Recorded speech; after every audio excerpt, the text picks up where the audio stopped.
Lembrando daquele adicto que sofre lá fora, no uso abusivo de álcool e droga. Eu pedi para que ele não venha estar trocando suas vestes, seu alimento por uma droga fria e depressiva. Lembrar que esse transplante foi dedicado a cada um de nós e hoje ele é feito por nós. Seguido a oração de serenidade. Oração. Deus, conceda-me a serenidade para aceitar as coisas que eu não posso modificar, coragem para modificar aquelas que eu posso e a sabedoria para reconhecer as diferenças só por hoje funciona. Força, fé e esperança. Família, eu quero recapitular a semana passada. Quem lembra aqui que nós trabalhamos semana passada? Muitos aqui não estavam no dia, mas quem estava bem lembra? Primeiro passo.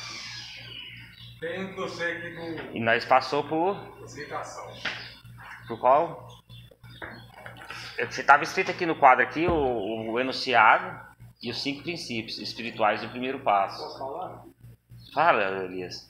Admitimos que era impotente perante a nossa condição, que nossa vida tinha se tornado incontrolável. Correto. No princípio, eu vou falar o que eu lembro. Aham. Aceitação, boa vontade, fé, humildade, honestidade, boa vontade. São esses 5 princípios. O fé no segundo. Nós passou pro segundo também, né? Quem lembra do enunciado do segundo? Tá certo. Vou deixar os companheiros. Alguém lembra do enunciado do segundo? Viemos acreditar com um poder maior que nós poderia desenvolver essa cidade. Aí que eu pergunto, por que poderia? Porque depende da gente. Ó. Ele na sua poder Vem na realmente. sua mente o que você pretende fazer agora para frente. Tá na mão, depende da aceitação. E os princípios que eu comentei sobre a confiança? Por que temos que ter confiança? Quem que pode me responder? Por que a gente tem que ter confiança? Confia aonde que sozinho não confia. A Sozinho não confiança é uma coisa assim. Para a pessoa ter confiança em mim, eu não posso pegar nada de ninguém, não posso ficar pedindo coisa para ninguém. Eu tenho que ser uma boa pessoa, uma pessoa humilde para as pessoas da rua e para dentro de casa. Certo? Se eu não for assim, não tem Fala aí, Betão. Mas não é assim como se confiança. Se tiver reunião, se precisar de problema, assim, não me chama não, porque eu tomei uma rabada de gato e dá para ir para reunião. Tamo junto, tamo junto. Tem que aceitar, né? Eu sou Marcos Aldir. Fala, Marcos. Viemos acreditar, né? Acho que esse acreditar envolve confiar. Porque como é que eu vou confiar em algo que eu nem creio? Tem uma parte do segundo passo que eu acho bacana que fala assim que... Ó, gente, eu não tenho vergonha de falar isso pra vocês, não. Eu acho que minha crença em Deus, ela não é muito antiga, não. Eu sempre acreditei em Deus porque sempre ouvi falar de Deus. Todo mundo falava que Deus existia. Minha mãe me levava para a igreja, fui por Olim. Aí teve um dia que eu li o segundo passo, falava no segundo passo que eu tinha que ser honesto em relação à minha crença. E sabe o que eu descobri? Que eu não acreditava em Deus. Eu acreditava porque os outros falavam que existia. Aí eu peguei e comecei a orar para Deus, minha oração, eu limpo, cara, eu limpo. Durante uns 2, 3 anos, minha oração para Deus era assim, olha, nem sei se tem alguém me escutando. Nem sei se você existe. Mas se você existir, me mostra. Não é que eu estou pedindo para você me provar, não. Mas me mostra. Porque até hoje eu acreditei no Senhor porque os outros ficam falando. Então, assim, eu acho que quando você falou assim, confiar, é porque eu venho criar uma relação com ele, né? Porque eu só confio em quem eu me relaciono. Por exemplo, se eu for fazer meu quinto passo com você, é porque eu tenho um bom relacionamento com você e é porque eu confio em você. É isso, tá? Obrigado. Família, Existe uma regra do seguinte: você faz oração, parece que Deus foi distante. Deus se preocupa com você? Preocupa. Mas Deus mostra que você preocupa com você? Depende, porque pode ser uma formiguinha mostrando que Deus existe, que ela acredita igual a você. Ninguém viu Deus passo a passo. Deus, a palavra Deus, pode ser Maomé, pode ser Buda, Gaúcho, pode ser Allan Kardec, Gaúcho, pode ser até um livro português.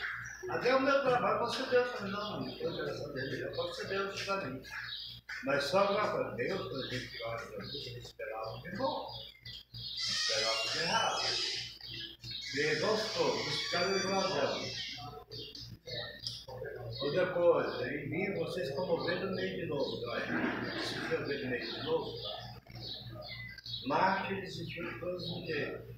Por que Deus criou um caminho tão difícil? Talvez. Talvez a essência nossa é o conhecimento que nós vivemos.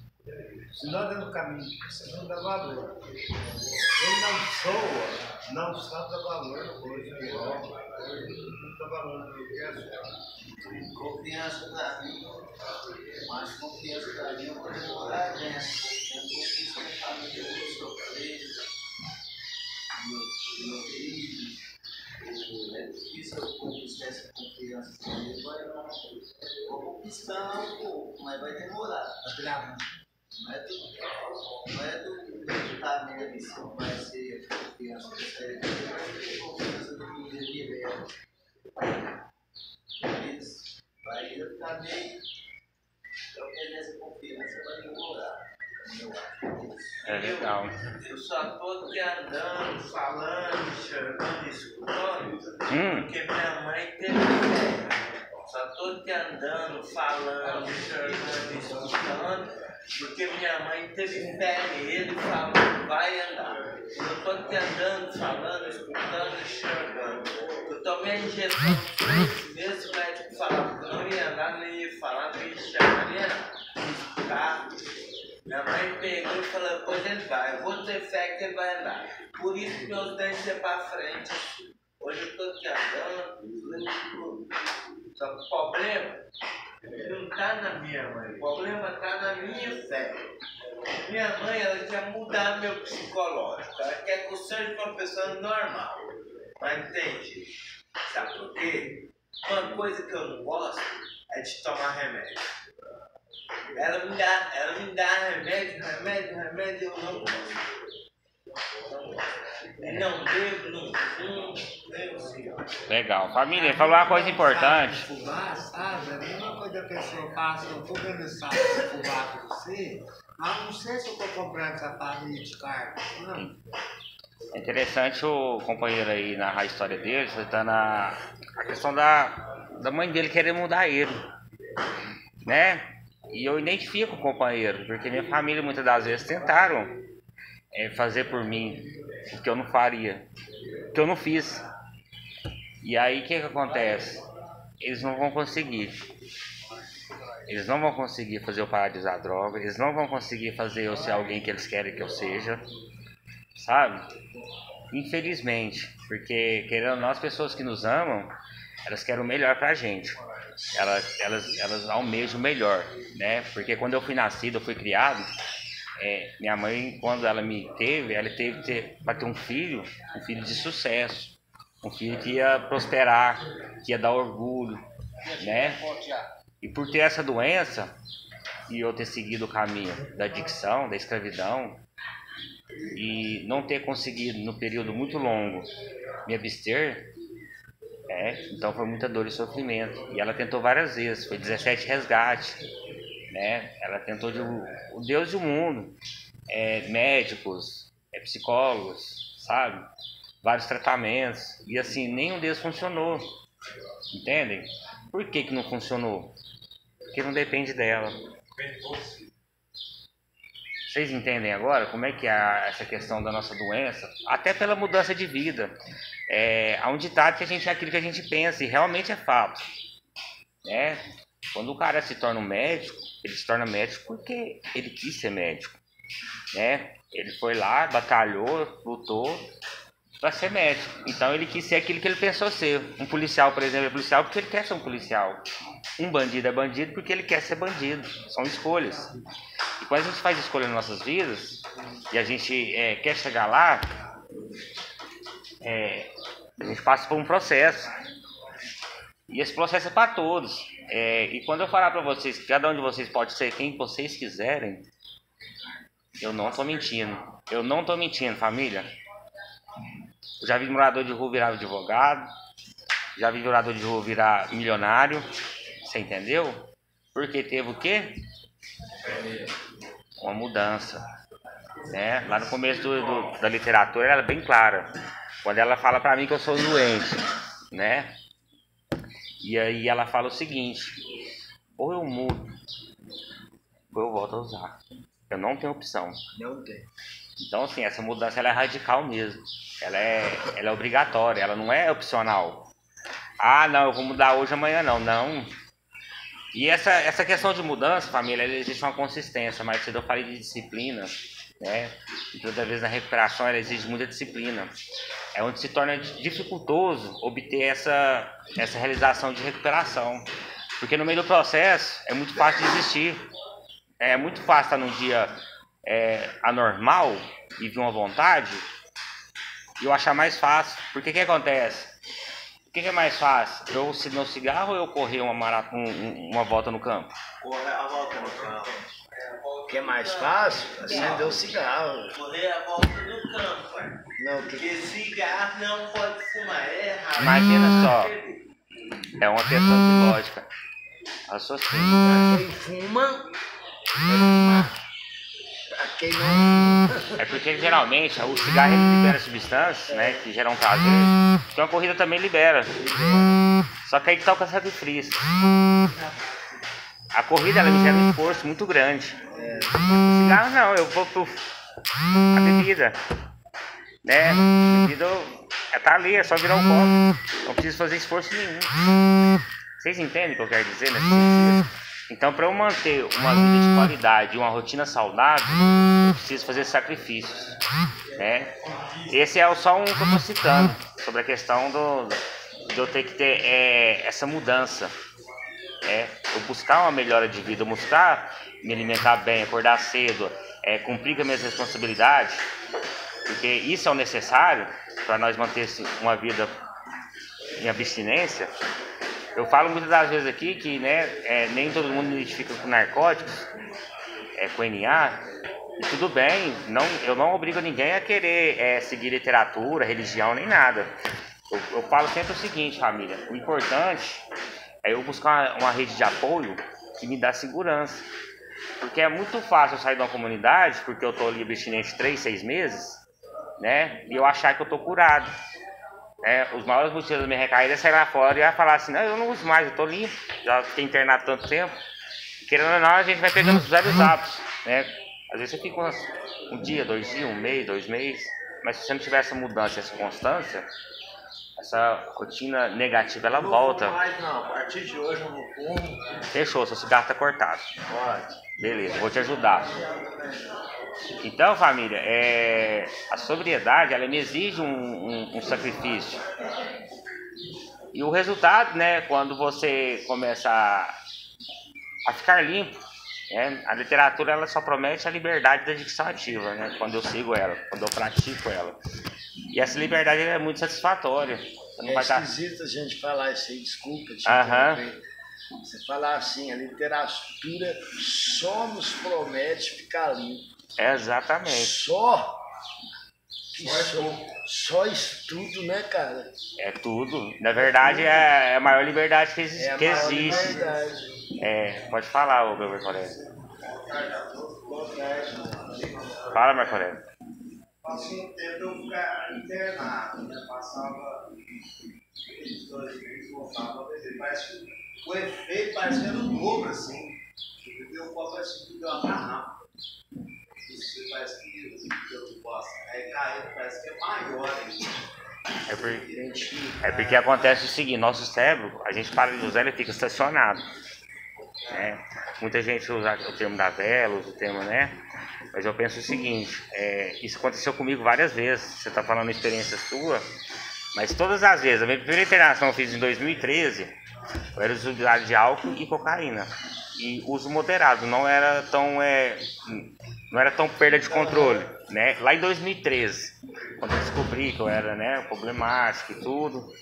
Porém, eu achava que assim, não, pera aí. Os caras moram na rua e tal. Eu tomo uma cervejinha de vez em quando, dou uns, né? Começou as comparações. Aí vem as comparações. O que aconteceu? Minha doença, ela fez o quê? Eu achei que eu podia, mas eu sou doente. E ela fala o seguinte, a doença ela é progressiva. Né? Então, assim, aqueles caras que eu via que chegavam a morar na rua, naquela época eu me comparava, um dia eu cheguei igual eles. Né? Eu cheguei a essa evolução. Quando eu, por exemplo, eu tinha aquele controle no início, entre aspas, eu achava que eu ia ter ele para sempre. E quando acontece, todas as vezes que eu recaio, o que acontece com a minha doença? Ela volta aonde eu parei. Eu parei. Se fosse, era lindo. Tem um exemplo que eles dão, que eles falam assim, até o Sérgio Murilo que falava muito isso. Em cima do que o senhor falou, em cima do que o senhor falou, é assim, ó, se a gente pegar um leão, trancar ele numa jaula, e durante um ano a gente não vai dar nem água, nenhuma comida para ele, o que acontece com esse leão? Ficar com sede e fome. Ele vai morrer. Ele vai morrer. Você pega um leão, põe ele numa jaula, não dá uma gota de água e nada de comida por um ano, velho, ele vai morrer. Aí eles falam que a adicção é um leão ao contrário, eles. O alcoolismo é um leão ao contrário. Quanto mais tempo você prender ele, mais forte e mais com fome ele vai ficar. Então na hora que você dá uma brechinha, irmão, quando vem bote, igual o senhor fala, não é mais um copinho, agora é uma garrafa. É porque a fome dele aumentou demais. Porque igual ele falou, a doença não tem cura e ela progride. Ela sempre está progredindo. E é uma doença que ela pode estar ativa sem eu estar bebendo. Você já falou que essa doença minha pode virar um câncer, qualquer outro. Vai lá. Sobre essa questão quando eu citei os 11 sintomas, na semana passada, quem lembra dos sintomas? Me lembra só um dos sintomas que eu citei dos 11. Negação.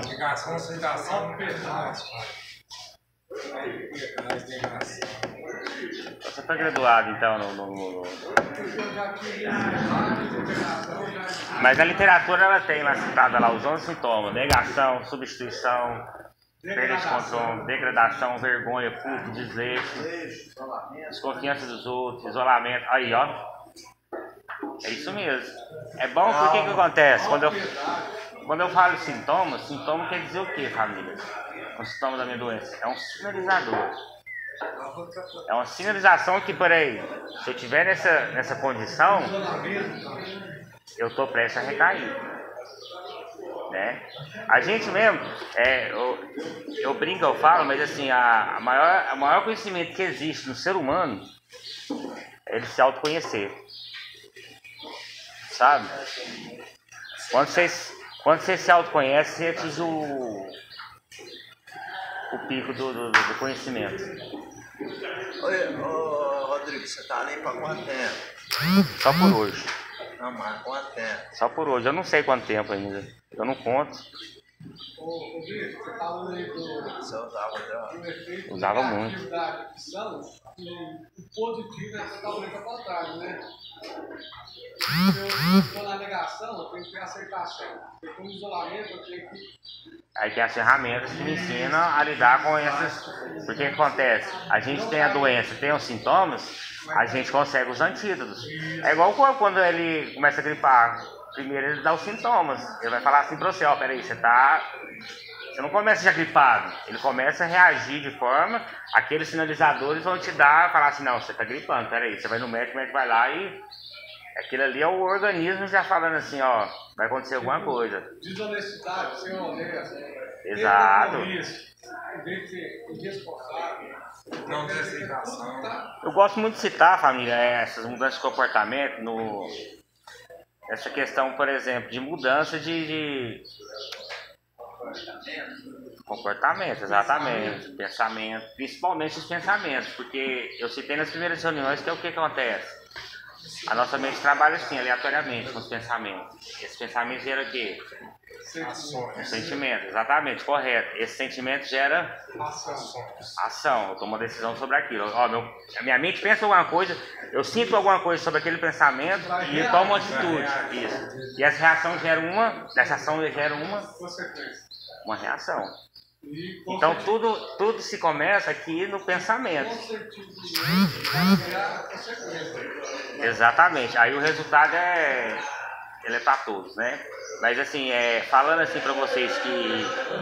Só um parênteses aqui, eu li no livro que a pessoa, quando ela está na adicção ativa, ela tenta, eu não sei falar direito, mas ela tipo assim, estava tentando lutar. Então quer dizer que ela não quer ganhar, ela estava tentando lutar, entendeu? Nem lutando ela não estava. Quando a pessoa está no vício, tá? É difícil, não tem como, é impossível ganhar numa luta da adicção. É sempre derrota. Por isso que o primeiro passo ele fala da rendição, render para vencer, porque eu perdi para minha doença.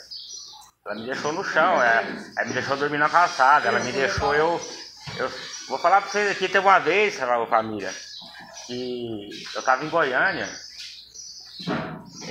eu estava vários dias sem dormir, porque não tinha lugar para me dormir, né? Eu dormi umas 3 horas que eu estava andando, sentei na calçada e dormi, depois fui andando mais um pouco, meu corpo já não aguentava. Eu me deparei, acordei numa cadeira de roda de um deficiente, que estava dormindo no chão, daí sentei na cadeira dele, abordado pela polícia. Você entende que eu estou falando assim, uma questão, ponto que chega, eu achar que eu poder lutar com uma doença dessa, e me coloca numa situação dessa. Entende? Então, aí também é onde a pessoa entra no auto-engano, aliás, eu vou falar de mim, é onde eu entro no auto-engano de falar pra mim que eu consigo parar, que eu vou controlar, que eu vou... O auto-engano é eu achar que, por exemplo, eu só não posso usar. Beleza. Se você evitar o primeiro gole e o primeiro trago, tá beleza, vai ficar limpo. Mas agora achar que, por exemplo, não, os brothers tá lá, vou chegar lá, eu só não vou usar. Mas eu posso ir lá, chegar lá e falar pra eles que, ó, tamo junto, e aí, papapá, eu parei de usar e é isso aí, os caras tá tudo lá no mesmo fluxo. Isso aí, todo mundo dá graças a Deus. Nem deu beber cachaça, nem deu fumar cigarro, nem droga. Fala, graças a Deus, você não bebe e não fuma, Cacá. Porque se Você tá fazendo na reunião, Cacá. Calma aí. é pior do que você já é. Mas então, família, aí o que acontece? Oi? Não entendi. Eu preciso... Hã? Qual desses? O companheiro tem dificuldade, ele é limitado, a gente precisa ajudar a família. Tem muita paciência com ele. Nem todo mundo tem assim, a mesma capacidade que um com os outros, né? Somos todos iguais, porém alguém tem assim, algumas limitações. É bom entender isso também, porque lá na rua é o seguinte, tem pessoas que vão nos tratar de certas formas, que às vezes eu não queira, porém eu tenho que entender que aquela pessoa ela não tem a mesma capacidade igual a minha de entender aquilo, né? E muitas das vezes é relevar, sabe? Ou manter o mesmo estado de espírito. Eu citei nas primeiras reuniões também sobre comunicação não violenta, família. É uma das maiores ferramentas que existe hoje para poder lidar com qualquer coisa que vocês imaginar. Quando você tem esse poder de lidar com essa comunicação, você consegue qualquer coisa na vida. Porque você sabe dialogar, você sabe se impor, né? Você tem uma comunicação assertiva. O que é uma comunicação assertiva? É aquela que eu não altero para cima e nem me retraio, né? É assertiva. Eu deixo a pessoa ali no lugar dela, né? O alterado, ele vai ficar no alterado, ele vai perder, porque, né? E o passivo, ele vai... Você entende? Isso aí é muito legal vocês buscarem saber, sabe, família? Talvez quando vocês tiverem oportunidade... O problema, eu vou embora daqui agora, né? Vai lá, meu amigo. Pode ir, vai com Deus. Aí, família, vamos voltar ao foco aqui. E aí, o que acontece? Quando eu tomo o poder dessa comunicação, cara, quando eu aprendi isso, eu aprendi isso em terapia, sabe? Eu tinha muita mágoa do meu padrasto, eu tinha muita mágoa de ações que minha mãe fez na minha vida. E muitas das vezes, quando eu voltava nesse assunto, eu queria machucar ele. Machucar não é pegar uma faca e cortar, não. Machucar eu falo nas palavras. Aí eu pegar e falar assim: ô Elias, sou emprestado, sou inútil, é desprezível, eu te odeio. Isso é uma comunicação violenta. E você fala nisso aí, é bom abrir um parênteses aqui, porque se eu estou com raiva de você e falo 1000 palavras e vira as costas e eu continuo com raiva, a pessoa que mais prejudicada vai ser vai ser você. Aí eu vou citar um exemplo aqui de uma comunicação assertiva, né? Porque ela se baseia em 4 camadas. Eu observo a situação, identifico o sentimento sobre aquilo, compartilho o que vem sobre mim, mas de uma forma assertiva, não violenta, e faço um pedido. Eles errou comigo, certo? Eu vou chegar neles como? Eu falei agora que eu ia xingar ele disso e aquilo. Falo assim: ó, Elias, eu analisei aquela situação e eu não fiquei satisfeito com aquilo. Isso me gerou um sentimento assim, e eu vou pedir para você não fazer isso mais. Olha só, eu analisei o fato, eu partilhei com a pessoa sem machucar ela, a hora nenhuma, expus o que eu senti sobre aquilo, a pessoa ela cata, e fiz um pedido para ela. Esse pedido é o quê? É o pedido de mudança, certo? Ele é obrigado a mudar? Não. Hã? Porque tem que entender o pedido, é um pedido. E se ele não mudar, vai ter que gerar alguma coisa em mim? Não. Você tá ali Era na pessoa. Mas se gerar, família, porque não foi um pedido, aí foi uma obrigação. Aí tem que entender isso, entendeu? Por isso que tem uma pessoa lá no meu bairro que fala assim: ó, a gente não precisa de arma para dar tiro. A pessoa ela dá tiro com a boca.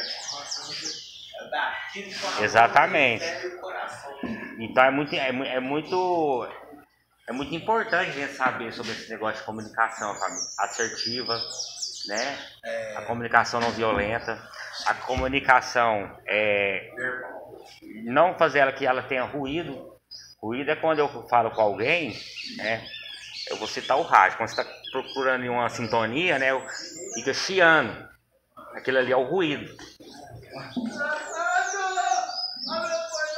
Aí o que acontece, família? O companheiro precisa de muita ajuda. Ele tem uma dificuldade. Esse ruído, família, é porque eu não me expressei de forma que a pessoa entendeu. Assertiva, né? Assertivo, gerou um ruído na comunicação.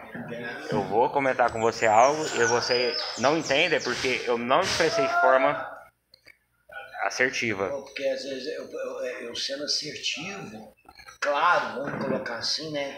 Sim, assim, Jesus ensinava isso, né? Exatamente. Que seu sim seja sim, que seu não seja não.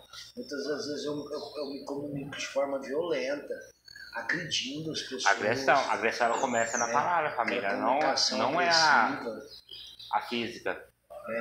Então, essa questão da assertividade, eu sempre tive dificuldade, porque eu sempre tive dificuldade de dizer não para os outros. Então eu ficava enrolando a pessoa pra não ser assertivo, pra não falar não. Essa parte aqui desse E você fala ali, Tiver, é mais assim, dói menos você falar um não pra pessoa do que você falar um sim. Porque se você falar um sim, vai gerar um sentimento de você ruim.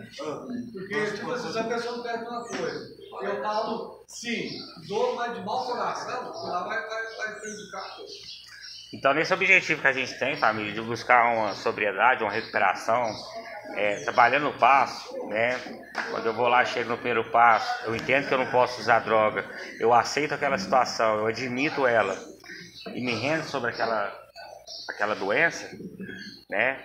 Eu vou lá para o segundo passo, que aí chegou o vazio existencial que no primeiro passo deixa, que eu parei de usar, e aí fica esse vazio. Aí aquela compreensão que eu falei da confiança, o Tibério foi assertivo em falar sobre a questão do relacionamento com o poder superior.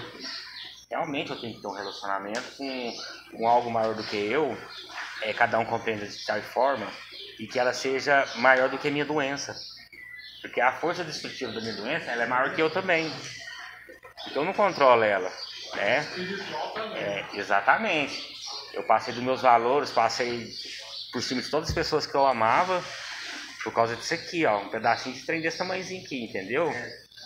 Então, isso aqui foi um poder destrutivo na minha vida, que quase me levou à morte, fez eu magoar e destruir todas as pessoas à minha volta que me ama, entendem? Eu falei mais cedo que a maior prova de amor no dia de hoje, para eu fazer para alguém, eu ficar... Cara, no primeiro passo, voltando um pouquinho pro primeiro passo, tem uma parte dele que fala assim: para que seu primeiro passo seja completo, eu tenho que fazer uma segunda admissão. Exatamente. Que somos mestres em manipular a verdade. Porque, velho, eu consigo pegar a Bíblia para roubar dos outros. Eu consigo pegar a literatura de NA para justificar meus erros. Eu pego a verdade, cara. Tipo assim, Marco Aurélio vai me dar um toque. Marco Aurélio me vê eu fazendo alguma coisa errada. Marco Aurélio chega em mim no canto e fala: deixa eu falar um lance, cara. O lance que você está fazendo, cara, não é correto. Aí, como eu sou mestre em manipular a verdade, eu falo assim: que é isso, Marco Aurélio? Você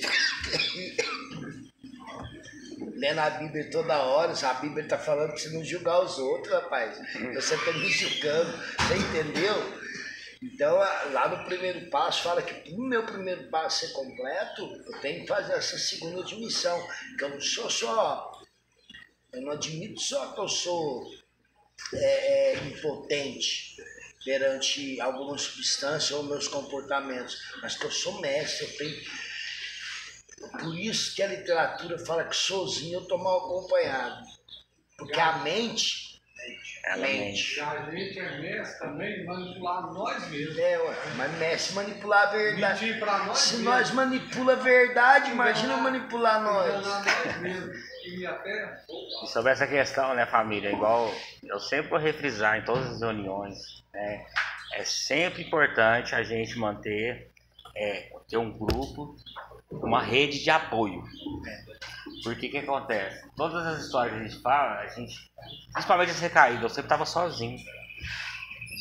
A maioria das vezes, ninguém me foi lá e me levou droga, ou me levou alguma coisa. Muitas das vezes eu estava ali na solidão, no isolamento, e muitas das vezes bateu uma vontade de querer me levar meu autoestima, levar alguma coisa que estava para baixo, algum sentimento mal resolvido, que me dava essa ideia de falar assim: não, vou tomar só uma para me dar uma relaxada, trocar uma ideia, que eu fico mais solto. E essa só uma, ela me deixava dias e dias no uso. Eu falei isso, eu falo para todo mundo: se eu tomar isso aqui de cachaça, ó, eu vendo até a roupa do corpo. É isso mesmo. Eu vou fazer isso toda reunião também. Você falando isso aí, é a própria doença te manipulando, gerando sentimento, ou de alegria, ou de tristeza, ou situação para, sei lá, Aqui nós estamos num ambiente protegido, família, a gente está em grupo, né? E aqui é muito fácil, vai passando o período de abstinência, vai passando o período, né, de negação, você vai começar a construir, a sonhar, né? Igual você falou hoje mais cedo, passo 2 dias, 3 dias, eu já tô sonhando novamente. E é muito importante que, como aqui é um tempo temporário, né? Muitas das vezes eu passei em internações com pensamento negativo, né? E saí de fora e não tinha um planejamento, eu não tinha um objetivo, sabe? Eu não tinha nada. E esse planejamento ele pode ser feito aqui, hoje, agora, sabe? Eu começo a construir algo palpável e real, sem depender dos outros, sem depender das circunstâncias, porque quando eu gero alguma coisa que vai depender de outros ou das circunstâncias, chega amanhã as coisas mudam, aí eu frustro, né? E frustração é uma coisa que eu não sei lidar. E assim, um dia eu contei a história aqui que o companheiro chegou e falou assim que espera o pior da vida dele e vive o melhor. Porque cada dia que ele vive, ele não espera nada da vida, ele não tem frustração nenhuma, porque não está acontecendo nada, ele não põe expectativa em nada. E quando algo acontece que ele não estava esperando, para ele é a melhor sensação do mundo. E eu achei bacana essa ilustração dele, sabe? Ele esperar o pior da vida e viver o melhor dela. Porque o que mais machuca a gente é a gente criar expectativas e elas não acontecerem e a gente frustra. Mas vem cá, me diz uma coisa. Ele é vivo? Vivo? Eu posso contar um negócio? Eu quis dizer no sentido, família. Peraí que eu vou terminar, porque às vezes o jeito que eu falei dá um suor assim, de negativismo, né? É o pior da vida? Como assim, né? Não é que é o pior da vida assim, no sentido negativo, não. É no sentido positivo. O cara, ele não cria expectativa nenhuma em nada. Você entendeu? Se amanhã falar pra ele assim, amanhã ele vai ganhar R$1.000, ele não tá esperando aquilo ali. Ele vive como se não fosse esperar aquilo ali, entendeu? E quando amanhã chega e pega os 1.000, é satisfatório. Porque se eu chegar amanhã e não ter os 1.000, eu vou frustrar. Porque eu criei expectativa naquilo. Entende? Então, assim, eu gosto de ilustrar essas coisas, porque é umas coisas assim, essas coisas que eu passo para vocês, é coisas que eu vi de pessoas que estão bem sucedidas, família. Pessoas que almejaram, que estão na sobriedade, pessoas que almejaram sucesso, estão no sucesso, pessoas que prosperaram. Então, quando no segundo passo fala de esperança, que depois de confiança fala da esperança, né? Esperar o que funciona para o outro vai funcionar para mim. Posso falar? Cara, quando ele falou de esperança aqui, eu vi uma palestra do Mário Sérgio Cortella. Quando o passo fala de esperança, não é aquela esperança de esperar. É a esperança de esperançar. Você pega esse substantivo, Rony, esperança, e transforma em verbo. Porque o verbo é algo que eu faço, eu vejo, ele vê, é uma ação. Então não é esperança de ficar esperando que algo aconteça, mas é como ele falou, é a esperança de eu fazer um planejamento, fazer uma meta, e aí eu vou fazendo coisas, tendo esperança que aquilo vai dar certo. Aí dá certo, por quê? Porque eu estou fazendo, que é a mesma coisa do Tibério, como sempre, né? Tibério vem aqui, participa das reuniões, Tibério conversa, Tibério partilha. Aí o Tibério sai daqui, igual ele falou no começo da reunião, e não faz o que precisa fazer. Aí o Tibério vai e volta a beber. Aí é a clínica que não presta.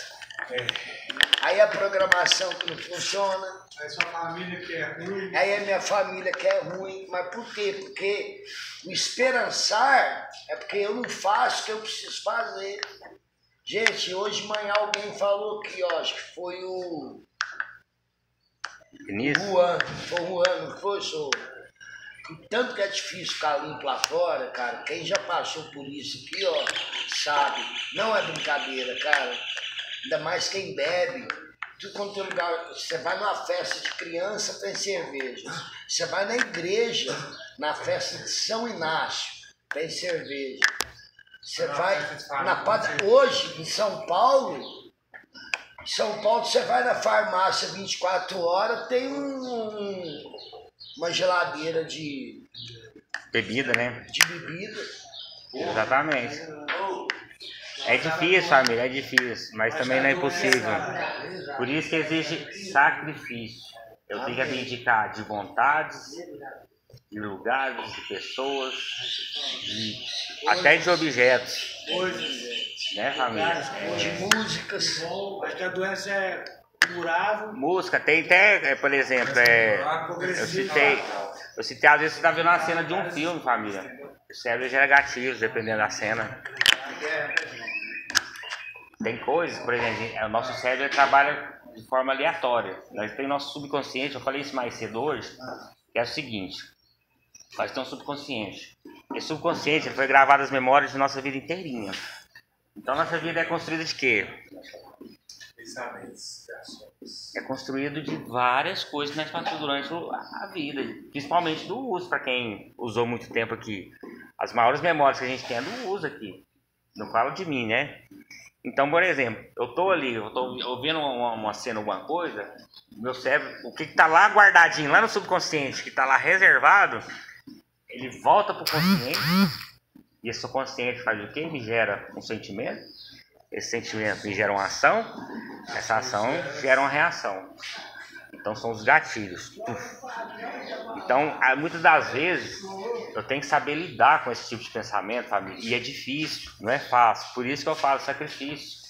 Eu tenho que abdicar de tanta coisa, principalmente das minhas vontades. Quando eu eu alienado a fazer só aquilo que eu quero, a hora que bater a vontade de usar, meu filho, é na hora. Porque eu tô habituado àquilo, vira hábito, né? Sabe que, do meu ponto de vista, que se a pessoa tiver tudo que tem, ela vai lá e usa. Sim. Ganhar um texto, ganhar um... Acabamos de falar, ué. Quando ela faz todas as vontades dela, quando vem a vontade, porque a vontade ela nunca para de vir, família. Sabe? Ela nunca para. Bem controlado.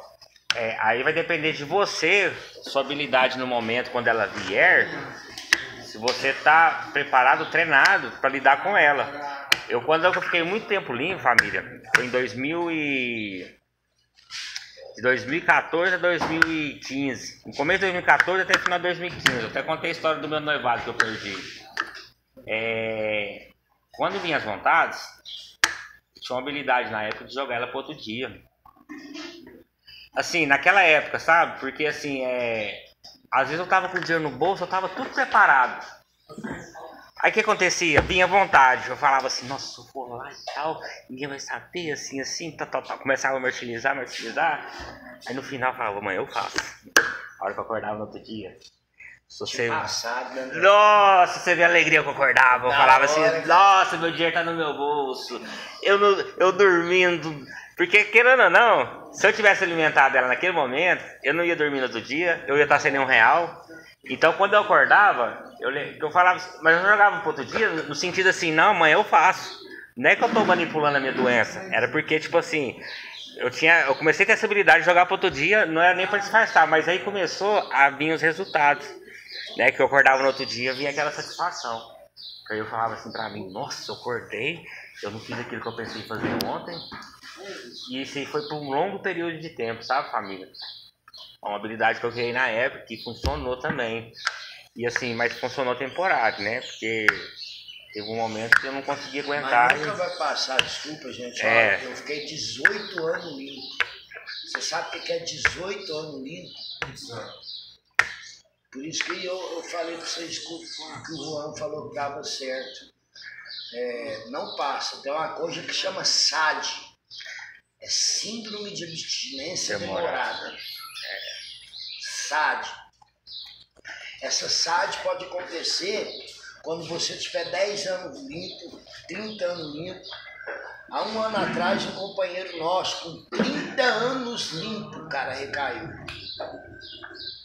Ele não aguentou a dor, ele foi lá, comprou cocaína pura, colocou dentro de uma garrafinha dessa daqui de água, chacoalhou, foi para dentro do motel, 5 gramas de cocaína pura.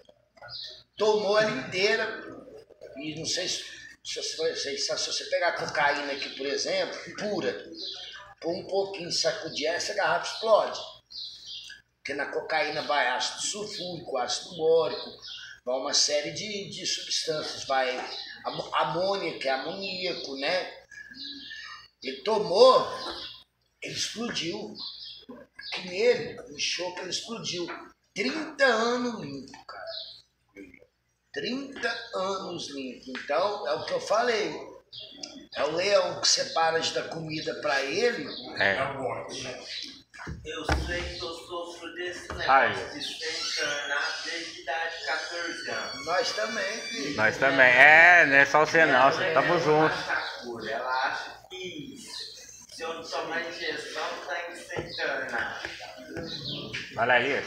Então, só para compartilhar aqui para os companheiros, né, que eu sou um testemunho vivo, que eu misturava as 3 drogas, maconha, crack e bebida, e para mim foi Deus, que tirou a vontade de beber.